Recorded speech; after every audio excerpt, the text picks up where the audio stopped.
बिस्मिल्लाहिर्रहमानिर्रहीम। अस्सलाम वालेकुम दोस्तों, आज हम बनाने जा रहे हैं बहुत ही मज़ेदार आलू अंडे के कबाब, जो हम दो तरीक़ों से बनाएंगे। चलिए बनाना शुरू करते हैं। जिसके लिए हमने 1 किलो आलू लिए थे, उनको बॉयल कर लिया है। अब हम इनको अच्छी तरह से मैश कर लेंगे।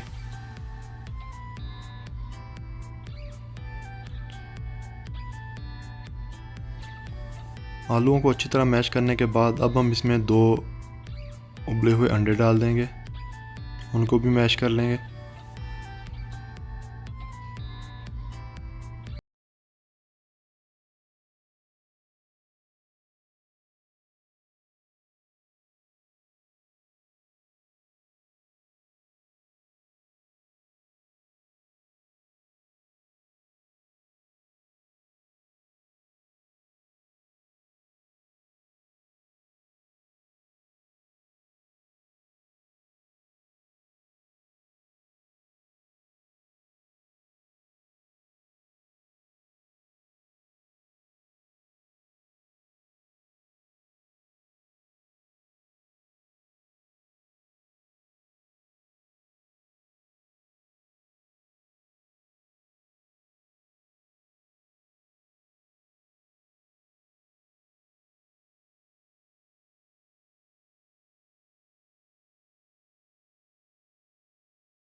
अल्हम्दुलिल्लाह हमारे आलू अंडे के कबाब तैयार हैं। हमने दोनों तरीक़ों से बनाए हैं, आप भी घर में ज़रूर ट्राई कीजिएगा और हमारी रेसिपीज़ को आगे शेयर किया करें फ्रेंड्स एंड फैमिली के साथ।